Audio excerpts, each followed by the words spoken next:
Nah, sebelum lebih jauh, kita membahas tentang peran, fungsi, media dan alat peraga IPA, begitu. Nah, mungkin sebelumnya saya ingin tanya dulu. Kira-kira, nah, menurut pendapat teman-teman begitu, sebelum kita bahas begitu lebih detail, fungsi media dalam pembelajaran itu untuk apa? Yang mau menyampaikan, silakan. Fungsi media dalam pembelajaran itu untuk apa?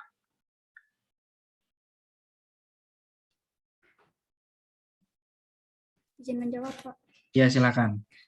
Jadi kalau menurut saya itu fungsi media dalam pembelajaran yaitu untuk membantu proses belajar mengajar yang dilakukan seperti itu, Pak. Ya, untuk membantu proses belajar mengajar yang dilakukan. Baik, terima kasih Mbak Nadia. Ada pendapat lain, silakan.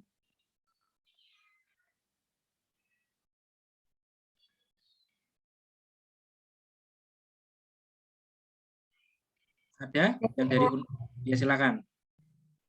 Nah, Fungsi media yaitu untuk agar dalam pembelajaran itu tidak bosan. Jadi kayak misalkan lebih menarik gitu Pak dalam pembelajarannya.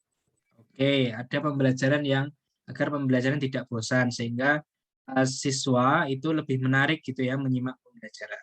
Oke, saya coba awali dengan gaya belajar. Jadi siswa atau orang begitu atau manusia itu punya gaya belajar yang berbeda-beda. Ada yang gaya belajarnya bersifat auditori. Auditori berarti dia gaya belajarnya adalah dengan mendengarkan.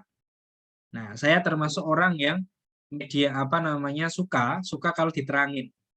Jadi saya suka diceritain, suka diterangin walaupun tidak ada visualnya gitu ya.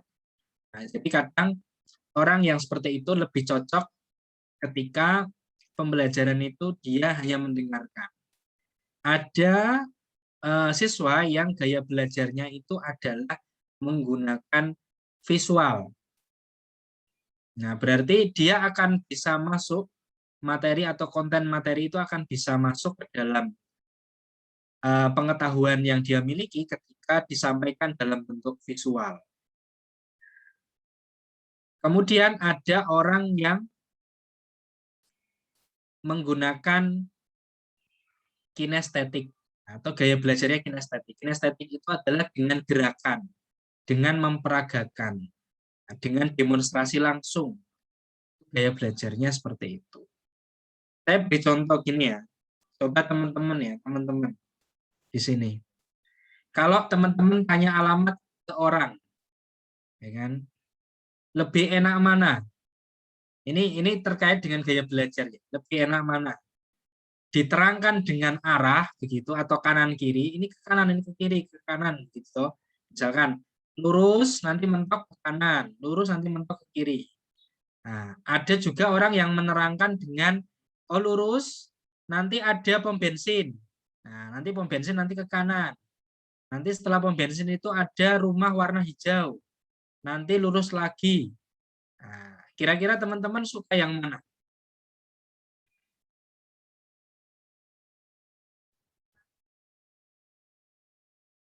Silakan, ada yang mau jawab. Pengalaman aja. Kalau tanya alamat. Yang diterangin secara detail, Pak. Yang Detail. ada, ya rumah-rumahnya itu. Yang dijelasin di samping bangunan gitu, kayak gitu. Daripada yang arah-arahnya doang. Oh, daripada yang arah-arah. Oke. Jelasin secara detail. Nah, misalkan arahnya juga detail gitu loh maksudnya. Jadi arahnya detail tuh gini. Lurus 500 meter ke kanan. Nah, terus nanti 500 meter setelah meter lurus lagi 500 ada 500 meter. Kemudian belok kiri. Nah, dari belok kiri itu lurus lagi 200 meter. Nah, itu rumahnya kanan jalan. Lebih suka begitu kan detail, jelas. Nah, lebih suka gitu atau lebih suka yang modelnya ada misalkan di sana ada pom bensin, ada rumah warna biru. Nah, itu terkait dengan gaya belajar. Jadi ada orang yang sukanya itu lebih suka yang modelnya diterangkan saja, diterangkan, oh ini 500 meter lurus ke kanan, belokan ke kiri. Gitu. itu gaya orang yang auditori, jadi dia tidak suka visual. Nah, ada yang suka visual, visual itu berarti harus ada fisiknya. Harus misalkan, oh ada gedung warna biru, nanti belok kiri, mentok, nanti di situ ada pasar. Nah, itu orang visual. Nah, jadi siswa itu gaya belajarnya berbeda-beda. Nah, maka untuk mengantisipasi itu, atau untuk agar kita bisa mengakomodir semua gaya belajar siswa, itu butuh yang namanya media. Nah, media itu nanti ada klasifikasinya, ada jenis-jenisnya. Nah, di sini kita belajar tentang peran, fungsi, media, alat peraga, dan klasifikasinya. Oke, saya coba bawah. Nah, ini ada nilai praktis dari media yang dia punya fungsi ya. Yang pertama adalah media pendidikan itu dapat mengatasi perbedaan pengalaman pribadi murid. Nah, misalkan ada peserta didik yang memiliki pengalaman sehari-hari berbeda dengan misalkan dari golongan mampu maupun tidak mampu. Misalkan, ya kan, ada mahasiswa yang atau siswa yang tidak punya TV. Nah, satunya punya TV. Otomatis kalau kita menghadirkan media misalkan dalam bentuk TV atau video, itu nanti kita mengurangi gap mereka antara yang tidak pernah nonton TV dengan yang pernah menonton TV. Kan seperti itu. Kemudian media pendidikan dapat mengatasi batas-batas ruang kelas. Misalkan benda yang diajarkan terlalu besar atau terlalu berat jika dibawa ke ruang kelas. Maka dapat ditanggulangi dengan film atau gambar slide atau film strip dan sebagainya. Misalkan ada materi sains yang tidak bisa kita hadirkan dalam kelas. Apa contoh materi sains yang tidak bisa kita hadirkan dalam kelas apa? Yang memberi contoh? Materi IPA yang tidak bisa kita hadirkan dalam kelas. Ada nggak? Bendanya tidak bisa kita hadirkan dalam kelas.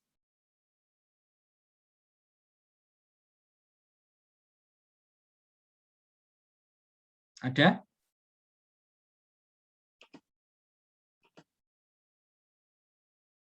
Oke, saya tanya. Rahmadita? Halo? Kalau itu Pak,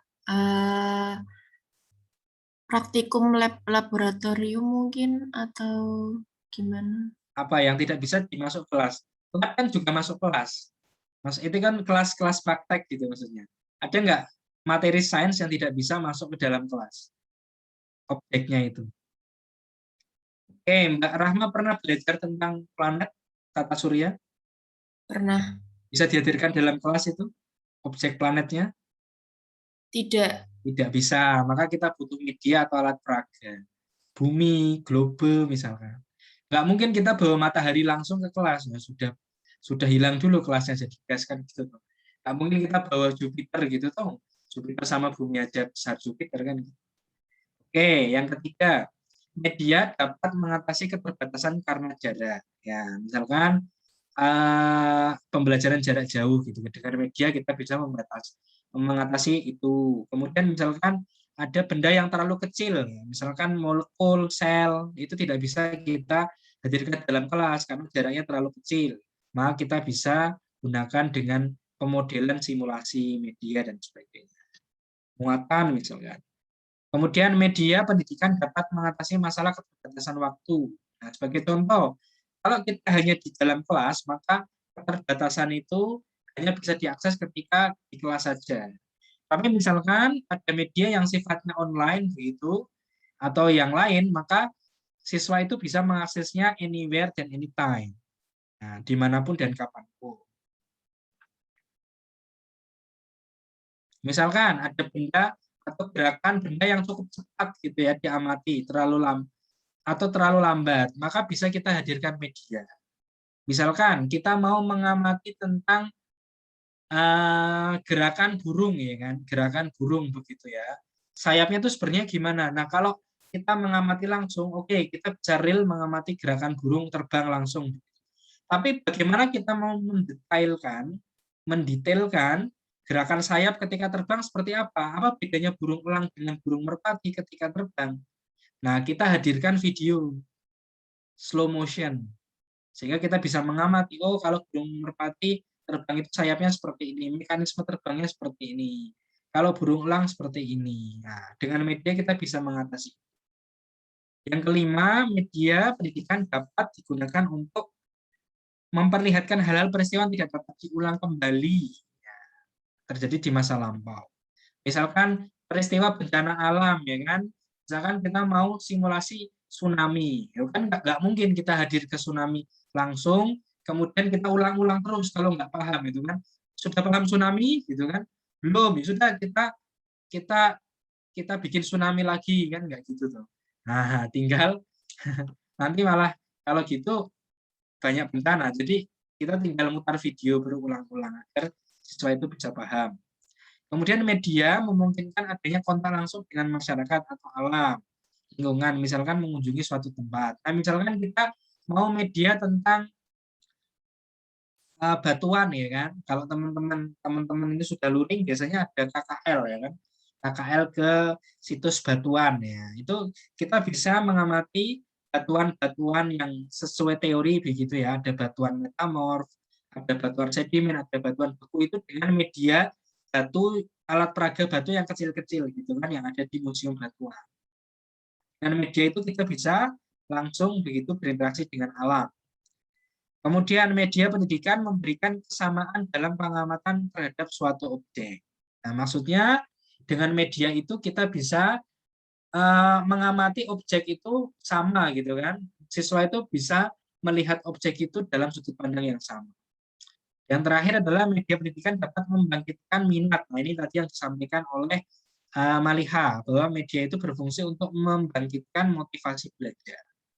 Jadi media pembelajaran itu kalau terutama untuk anak kecil ya, anak usia SMP begitu ya, media itu bisa membuat mereka tertarik. Beda dengan mahasiswa itu sudah dewasa gitu kan. Maka beda kan pembelajaran orang dewasa dengan pembelajaran anak, itu kan berbeda.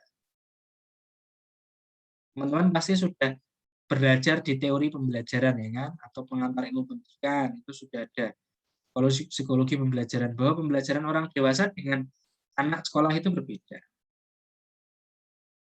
Oke, selanjutnya, nah ini ada menurut Levy dan Lenz fungsi media pengajaran, khususnya media visual. Yang pertama adalah fungsi atensi. Nah, yaitu menarik dan mengarahkan perhatian siswa untuk berkonsentrasi kepada isi pembelajaran. Nah, jadi media itu bisa menarik dan mengarahkan perhatian siswa. Yang berikutnya adalah fungsi afektif, yaitu media dapat terlihat dari tingkat kenikmatan siswa ketika belajar. Nah, contoh, gambar atau lambang visual dapat membuka emosi dan sikap siswa. Jadi, yang satu adalah mengarahkan perhatian, konsentrasi, yang kedua adalah fungsi afektif, afeksi, yaitu untuk membangkitkan emosi siswa dan sikap siswa terhadap suatu pembelajaran. Nah, jadi membangkitkan emosi gitu kan. Kemudian fungsi kognitif media visual terlihat dari temuan-temuan. Misalkan mengungkapkan bahwa lambang visual atau gambar memperlancar pencapaian tujuan dulu. Jadi media itu berfungsi untuk kognitif, yaitu memahamkan. Nah, memberikan pengetahuan, menyalurkan pengetahuan kepada siswa, punya fungsi kognitif. Terus fungsi kompensatoris, yaitu memberikan konteks untuk memahami teks, membantu siswa yang lemah dalam membaca untuk mengorganisasi informasi dalam teks dan mengakomodasi siswa yang lemah dan lambat dalam menerima dan memahami isi pelajaran dihasilkan secara teks dan verbal. Nah, ini yaitu untuk agar orang yang lemah dalam membaca dan lemah dalam verbal itu dia lebih paham tentang pembelajaran. Misalkan kalau dalam kekinian itu kita kadang sering menampilkan data itu tidak dalam tabel, tapi dalam infografis, ya enggak? Pernah nggak lihat infografis, misalkan info tentang lonjakan kasus COVID gitu kan? Dengan infografis itu nanti masyarakat lebih paham. Itu adalah fungsi dari kompensatoris. Oke. Nah, menurut Kemp dan Dayton, nah ini banyak ya versinya. Manfaat media itu adalah menyampaikan materi pembelajaran, proses pembelajaran menjadi lebih jelas dan menarik, proses pembelajaran lebih interaktif, efisiensi dalam waktu dan tenaga, dan sebagainya. Nah, nanti bisa dibaca sendiri. Ini menurut Kemp dan Dayton. Oke. Ada juga manfaat praktis media pembelajaran, yaitu memperjelas penyajian pesan dan informasi, sehingga dapat memperlancar dan meningkatkan proses dari hasil belajar. Terus ada meningkatkan dan mengarahkan perhatian, nanti sama tadi ya. Ini sebenarnya hampir sama, cuma versi orang berbeda-beda yang menyampaikan. Teman-teman juga nanti bisa bikin sendiri, misalkan versi manfaat media versi Latifatul Zahro, gitu kan, bikin sendiri. Nanti bikin buku, itu juga boleh. Oke, ini tadi sudah. Nah, jadi intinya di sini adalah, ini ada guru, bisa dilihat bagannya ya, ada guru. Guru itu mau menerangkan sesuatu atau menjelaskan sesuatu atau membuat siswa itu paham terhadap sesuatu, maka dia butuh penyampai. Nah, penyampainya adalah media. Media itu berfungsi untuk menyampaikan pesan kepada siswa. Nah, tentunya dalam menyampaikan pesan itu nanti butuh metode, cara. Nah, misalkan metodenya dengan ceramah. Ya. Ceramah itu menyampaikan pesan. Medianya apa? Medianya verbal. Nah, kan begitu. Misalkan metodenya adalah dengan demonstrasi. Berarti medianya apa? Medianya adalah alat demonstrasi, alat peraga. Misalkan medianya dengan studi kasus metodenya. Berarti medianya apa? Mungkin video kasus tertentu. Misalkan kita mau tentang kasus bencana alam. Metodenya adalah studi kasus problem based learning. Kemudian medianya apa? Media tentang video bencana alam, tsunami, gempa bumi. Misalkan, kan begitu. Nah, atau misalkan metodenya tentang project based learning, tentang pembuatan project. Medianya apa? Medianya video tutorial. Nah, kan seperti itu. Untuk membuat project. Contohnya. Nah, jadi tergantung dengan metode yang kita buat. Oke, cukup untuk media ya. Jadi peran, fungsi, manfaat itu tadi ya, intinya itu. Intinya adalah sebenarnya menyampaikan pesan. Nah, itu konsepnya seperti itu. Nah, penyampaian pesan itu bisa bermanfaat yang lain. Nah, sudah dijelaskan dari berbagai kacamata ahli. Baik. Selanjutnya adalah aspek kelayakan alat peraga IPA. Nah, ini tentang alat peraga IPA. Jadi alat peraga IPA itu punya aspek kelayakan. Nah, di sini ada 10 aspek kelayakan. Yang pertama adalah aspek urgensi, yaitu pentingnya alat peraga dalam membantu pembelajaran tentang konsep ide. Jadi matematika yang setuju dibandingkan bila tidak menggunakan alat peraga apapun. Jadi urgensi adalah aspek pentingnya atau aspek kepentingan. Nah, jadi alat peraga itu penting untuk menyampaikan konsep atau konten materi. Nah, kalau sains berarti konten materi sains. Nah, jadi media itu penting, lebih penting kenapa ditinjau dari aspek kepentingannya. Kalau tidak ada media, maka bisa jadi konten pembelajaran atau materi pembelajarannya itu tidak bisa disampaikan dengan baik. Saya beri contoh misalkan, teman-teman mau menerangkan tentang tata surya. Tata surya itu kalau tidak ada gambar, tidak ada alat peraga, itu akan pusing siswa itu. Misalkan saya nerangkan tata surya. Oh ya, tata surya kita itu terdiri dari planet. Planet itu apa saja? Merkurius, Venus, Bumi, Mars sampai Neptunus ya kan. Pluto tidak masuk lagi. Itu kalau siswa tidak ada realnya, bentuknya bulat, tidak ada alat peraga planet, itu yang abstrak semua. Nah, minimal tidak ada fotonya ya kan, abstrak. Apa itu Merkurius? Apa itu Venus gitu kan? Tidak penting gitu kan. Matahari itu ukurannya seperti apa ya kan, tidak bisa tersampaikan dengan baik. Nah, itu berarti ada aspek pentingnya suatu media atau alat peraga. Selanjutnya, aspek akurasi konsep. Keakuratan konsep yang dihasilkan dari alat peraga. Nah, jadi alat peraga itu tidak boleh menyalahi konsep. Nah, sebagai contoh ya kan, kita mau bikin alat peraga tentang tata surya, itu tidak boleh menyalahi konsep. Kalau konsep gimana? Kita bikin mataharinya itu kotak, ya kan, atau kubus. Nah, itu menyalahi konsep, gitu. Tidak boleh begitu. Jadi aspek kelayakan berikutnya adalah aspek konsep sesuai dengan konsep ilmiah yang sekarang disepakati. Nah, kita bicara tentang konsep ilmiah. Konsep ilmiah itu berarti konsep yang disepakati oleh ilmuwan. Nah, begitu. Apakah matahari bentuk kubus itu salah? Belum tentu salah. Barangkali 10 tahun lagi, 100 tahun lagi ditemukan konsep bahwa matahari itu bentuknya kubus, gitu kan. Nah, sama misalkan, apakah bumi itu datar gitu kan atau bulat? Dulu bumi itu datar, ya kan. Konsep itu benar dulu saat itu. Kemudian konsep bumi bulat salah, tapi kemudian perkembangan ilmuwan berikutnya mengatakan bumi itu bulat kan gitu. Jadi konsep itu belum tentu salah, tapi saat ini itu kalau yang disebut dengan menyalahi konsep artinya menyalahi dengan konsep ilmiah yang disepakati oleh para ilmuwan. Seperti itu. Maka pembuatan alat peraga itu, nanti kalau buat alat peraga itu jangan menyalahi konsep. Contohnya misalkan bikin alat peraga DNA. DNA itu kan bentuknya helix gitu kan. Nah, kalau misalkan teman-teman bikinnya jejak lurus gini, itu berarti menyalahi konsep dari DNA misalkan. Nah, apakah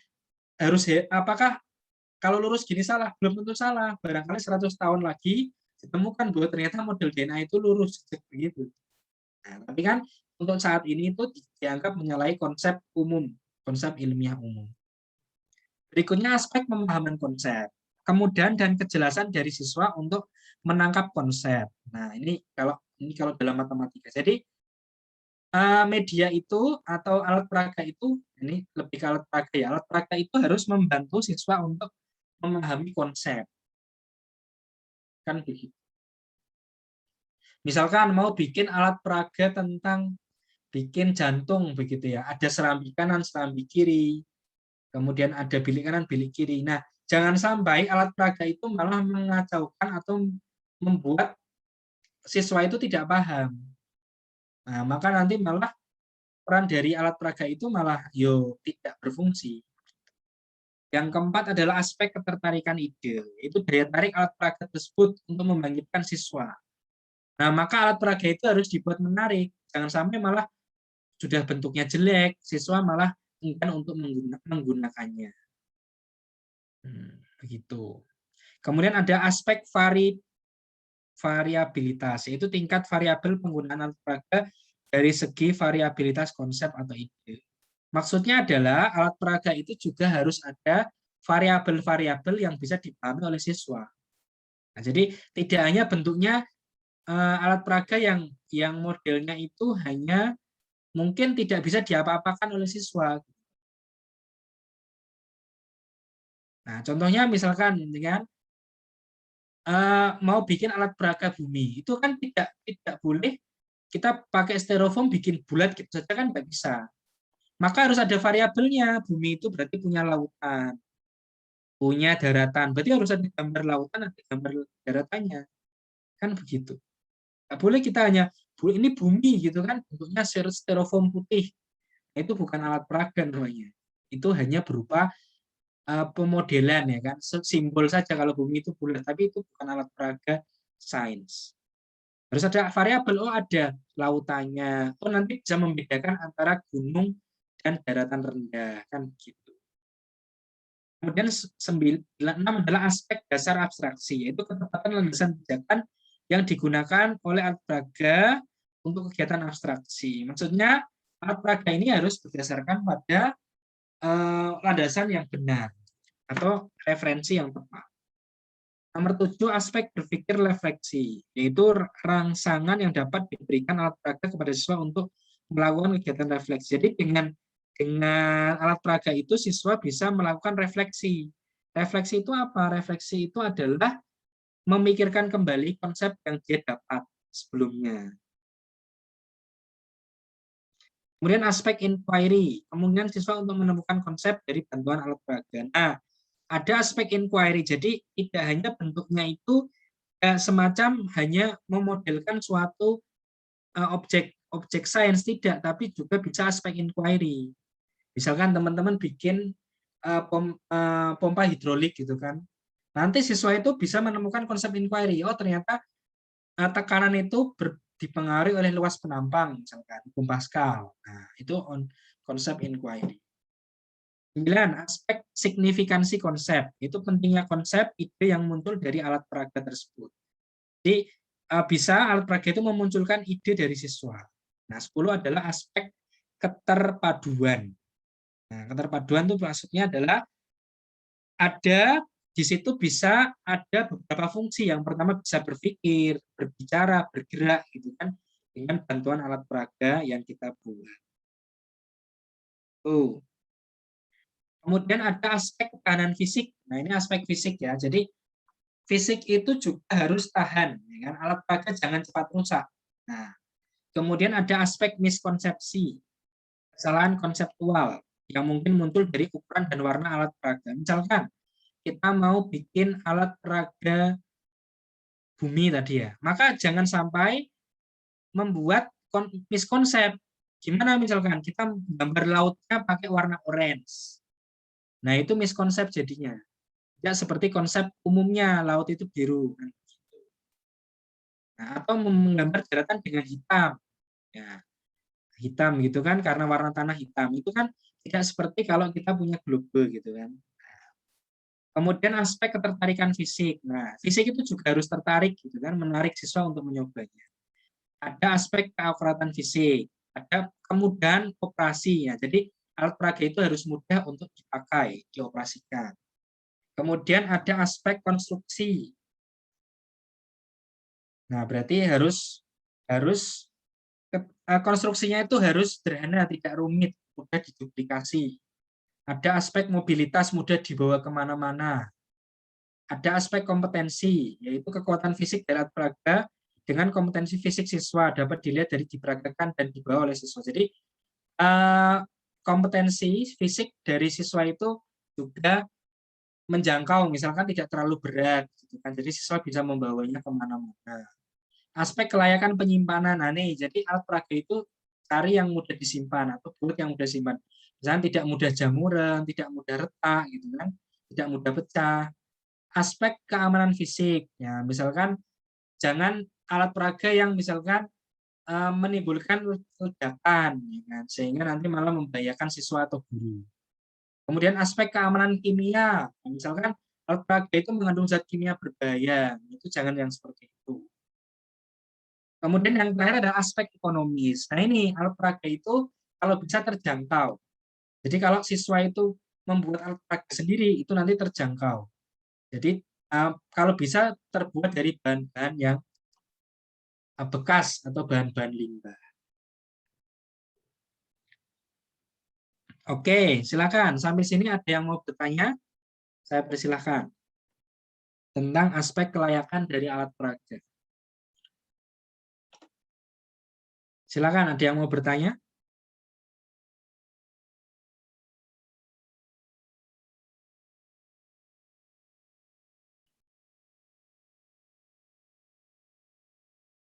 Ada?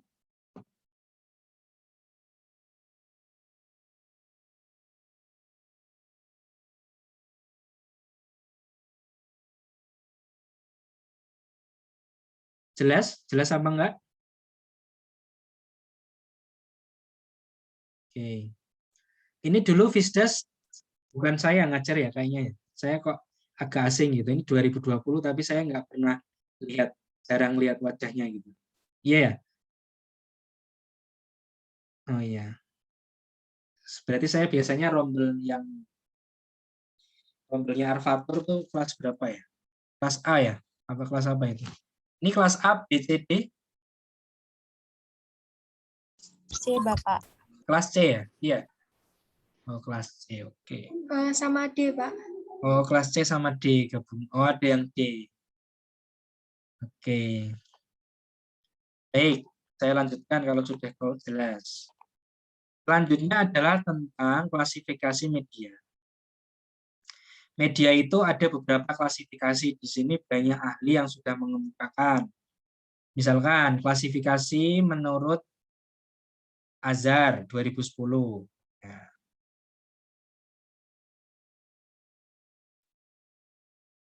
Nah, klasifikasi Azhar itu media itu dibedakan berdasarkan pesan, apa informasi yang ditransmisikan, kemudian berdasarkan orang, siapa yang melakukan transmisi, bahan, siapa yang menyimpan informasi, alat, apakah yang menyimpan informasi, teknik bagaimana informasi itu ditransmisikan, lingkungan, di mana ditransmisikan. Nah, ini klasifikasi menurut Azhar 2010. Ada klasifikasi menurut Rudy Bridge. Nah, yaitu ada media audiovisual gerak. Contohnya audiovisual gerak seperti apa?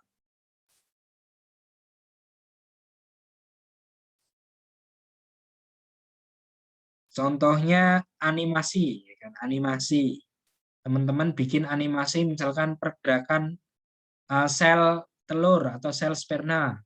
Kemudian sambil ada musiknya, ada narasinya. Dijelaskan, itu disebut dengan media audiovisual gerak. Ada audiovisual diam. Audiovisual seperti diam seperti apa? Misalkan teman-teman bikin presentasi. Nah, presentasi, terus di situ ada gambar-gambar sel, misalkan menerangkan sel. Nah, teman-teman ada nerangin sel, tapi di situ gambarnya diam. Nah, itu berarti ada audio, ada visual, visualnya berupa gambar, tapi tidak bergerak. Nah, ada misalkan audio semi gerak. Gimana itu? Audio semi gerak gimana itu? Ada yang tahu? Coba.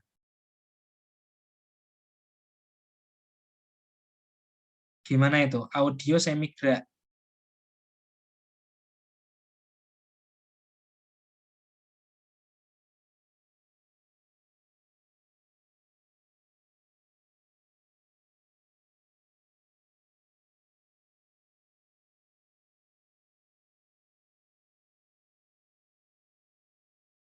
Nah, audio semi gerak itu maksudnya tidak ada visualnya.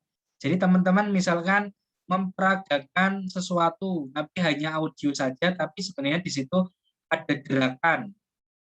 Contohnya misalkan teman-teman mau memperagakan perbedaan frekuensi, perbedaan bunyi antara macam-macam alat musik.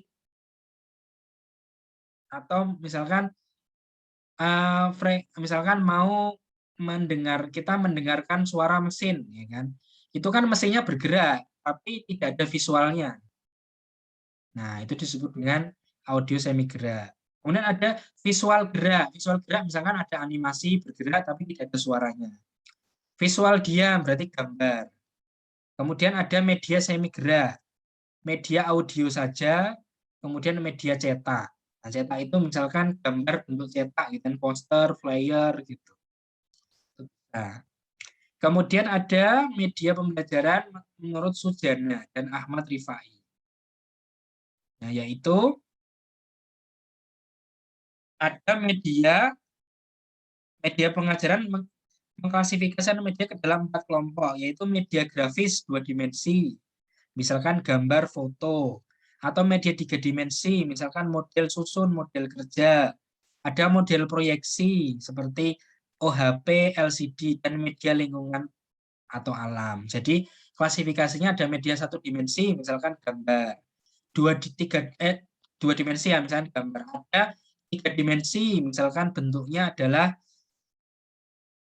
misalkan kayak balok gitu kan, lingkaran bola langsung gitu tuh. Misalkan bentuk globe, nah itu media 3 dimensi. Ada model proyeksi, misalkan ada LCD proyektor, kemudian ada OHP gitu kan, video itu proyeksi. Ada media lingkungan, lingkungan itu berarti alam langsung. Contohnya menghadirkan belalang, menghadirkan tikus di kelas, nah itu media lingkungan langsung, alam. Gitu. Kemudian klasifikasi menurut Suparmo. Ada media berdasarkan media memiliki media diklasifikasikan dibedakan menjadi A, media yang memiliki karakteristik tunggal, misalkan radio, ada karakteristik ganda, misalkan film. Maksudnya ini ada yang audio saja, radio. Ada yang 2, misalkan film, audiovisual. Berdasarkan presentasi, misalkan lama presentasinya, ada presentasi sekilas, ada presentasi tak sekilas. Nah, ini kuno ya. Kemudian ada media berdasarkan pemakaiannya. Nah, ada misalkan media kelas besar, kelas kecil, kelas individual. Nah, ada juga pemakainya, misalkan media TK, SD, SMP, SMU, perguruan tinggi. Nah, ini klasifikasi menurut Suparmo. Ada juga klasifikasi menurut Edgar Dade. Nah, nanti bisa dibaca sendiri. Nah, pada dasarnya media pembelajaran itu terdiri dari banyak beragam bentuk, ya kan? Tergantung siapa yang mengklasifikasikannya. Itu. Oke, mungkin itu terkait dengan klasifikasi media pembelajaran. Nah, kalau nanti yang teman-teman yang nanti akan dibuat proyek itu, saya klasifikasikan menjadi 2, yaitu media dan alat peraga fisik, yang kedua adalah media berbasis ICT.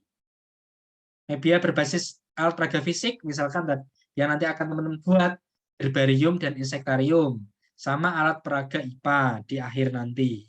Media yang bentuknya berbasis ICT, berarti nanti ada buat simulasi Scratch, kemudian buat presentasi PowerPoint interaktif, kemudian buat video pembuatan alat peraga. Itu adalah media berbasis ICT. Nah, jadi bebas kita mau mengklasifikasikan media menurut apa saja, menurut siapa, menurut kita sendiri juga boleh. Baik, silakan. Mungkin itu materinya untuk hari ini. Ada yang mau bertanya? Saya persilahkan. Ada? Maaf Pak, izin bertanya. Ya, silakan Aulia. Jika misalnya alat peraganya itu cuma sekali pakai, itu efektif apa enggak ya Pak? Soalnya kan contohnya kayak apa? Dulu saya kan pernah buat itu yang buat apa percobaan yang di atas buat pengatur suhu gitu Pak. Cuman itu sekali pakai alat peraganya itu termasuknya efektif apa enggak Pak? Oke, nah jadi alat peraga itu, nah jadi tergantung penggunaannya Mas Aulia. Jadi efektif apa tidaknya itu tergantung penggunaannya. Jadi definisi efektif itu sebenarnya adalah alat peraga itu bisa mencapai tujuan pembelajaran. Itu definisi efektif. Gitu. Jadi kalau media yang dibuat oleh Mbak Mas Aulia ini efektif mencapai tujuan pembelajaran, jadi bisa memahamkan siswa untuk mencapai tujuan pembelajaran, maka itu efektif. Nah, tapi kalau sekali pakai itu namanya tidak efisien. Nah, kenapa? Karena harus membuat berkali-kali. Begitu. Jadi kalau sudut pandang efektif itu dilihat dari ketercapaian tujuan pembelajaran. Kalau sudut pandang efisien itu terkait dengan efisiensi penggunaan media itu. Bisa efisiensi ekonomi, bisa efisiensi bahan, efisiensi biaya, seperti itu. Itu Mas Aulia. Nah, kalau misalkan penggunaan medianya itu sekali pakai tapi membuatnya mudah dan tidak membutuhkan biaya yang mahal, ya boleh-boleh saja. Nah, tapi kalau misalkan sekali produksi alat peraga itu butuh 500.000 dan itu sekali pakai. Nah, dan waktunya membuatnya itu 1 bulan. Nah, itu kan tidak efisien namanya, Mas. Malah nantinya malah menyusahkan guru. Ya kan? Sudah buatnya lama, harganya mahal, tapi ternyata tidak efisien. Itu. Begitu, Mas. Baik Pak, terima kasih. Saya beri contoh media yang sekali pakai, alat peraga yang sekali pakai, tapi dia gampang buatnya. Contohnya teman-teman mau bikin tentang alat indikator asam basa. Misalnya di kimia ya, indikator alat asam dan basa. kita bisa menggunakan kertas yang dikasih cairan kunyit. Nah, kita basahi dengan cairan kunyit, kemudian kita keringkan. Nanti kalau dicelupin ke larutan asam dan basa itu akan membuat warna yang berbeda. Itu kan sekali pakai, tapi kan buatnya mudah. Dan menggunakan bahan yang murah gitu kan. Nah, itu masih masuk kategori efisien. Nah, seperti itu, Mas. Oke. Baik, Pak. Terima Oke, ada pertanyaan lain? Silakan. Saya beri kesempatan.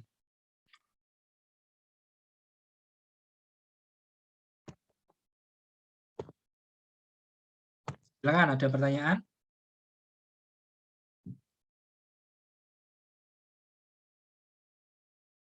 Nur Fajria, sudah jelas? Jelas, Pak. Oh, jelas. Rahmadita? Jelas, Pak. Oke. Ada pertanyaan lain? Oke, kalau tidak ada, nanti videonya akan saya share di Elena, kemudian teman-teman ada tugas ya kan. Tugasnya terserah boleh diketik atau tulis tangan yang ada di Elena tentang tadi, materi-materi tadi. Lebih ke analisis dan teman-teman bebas misalkan klasifikasi menurut teman-teman siapa, klasifikasi media bagaimana menurut teman-teman sendiri. Itu juga diskusi ya, diskusinya tentang nanti bisa dijawab ya forum diskusinya, yaitu tentang saya kasih kasus misalkan. Bagaimana kalau teman-teman nanti menjadi guru di sekolah 3T? Nah, tahu 3T enggak? 3T itu terluar, tertinggal, terdepan ya kan. Misalkan teman-teman mengajar di perbatasan sana Malaysia dengan Indonesia ya kan. Nah, tertinggal gitu atau di pelosok. Nah, kira-kira media seperti apa yang cocok? Nah, saya beri gambaran ya. Nah, misalkan saya dulu pernah punya teman gitu kan, dia mengajar di Papua, ya, mengajar di Papua. Di sana itu siswanya itu misalkan siswanya misalkan 30. Nah, kemudian setiap pertemuan luring itu, pertemuannya luring karena belum pandemi, sudah lama ya, sudah mungkin 5 tahun yang lalu. Jadi ngajar gitu kan, minggu ini itu yang hadir 5. Bayangkan, jadi dari 50 itu yang hadir ke kelas itu cuma 5. Karena akses yang luar biasa susah ke sekolah, kemudian juga mereka juga sibuk bekerja, sibuk membantu orang tuanya gitu kan. Kemudian minggu depan itu yang hadir 5 lagi, tapi orangnya beda. Nah, itu ngajarnya gimana gitu. Jadi minggu ini 5, minggu depan yang hadir 5 lagi tapi orangnya beda gitu. Nah, itu kalau begitu cara medianya seperti apa kira-kira? Silakan dianalisis ya. Kira-kira seperti apa media yang cocok untuk mengajar kondisi di mana sekolah yang tertinggal. Tidak ada teknologinya tertinggal gitu kan, fasilitasnya tertinggal, itu gimana. Nah, jadi kita tidak hanya muluk-muluk media yang sifatnya ICT, bikin simulasi, bikin 3 dimensi, bikin augmented reality gitu kan. Tapi ternyata kalau seperti itu tidak bisa diterapkan di daerah-daerah yang 3T atau terpencil gitu kan, terpelosok. Oke, kalau tidak ada pertanyaan lagi, kita cukupkan. Waktunya juga pas 10.40. Nah, semoga bermanfaat. Minggu depan kita mau lanjut ke pembuatan proyek, ya kan, tidak teori lagi. Teman-teman, minggu depan itu adalah tentang pembuatan media presentasi PPT interaktif. Jadi silahkan disiapkan PPT-nya. Jadi softwarenya harus sudah terinstall di laptop masing-masing. Kalau tidak punya laptop gimana? Nah, selama pembelajaran bisa pinjam ya kan. Yang penting teman-teman bisa membuat PPT interaktif. Nanti akan digunakan teman-teman ketika mengajar menjadi guru kelak. Nah, seperti itu. Terima kasih atas perhatiannya. Mari kita akhiri dengan berdoa. Berdoa dipersilahkan.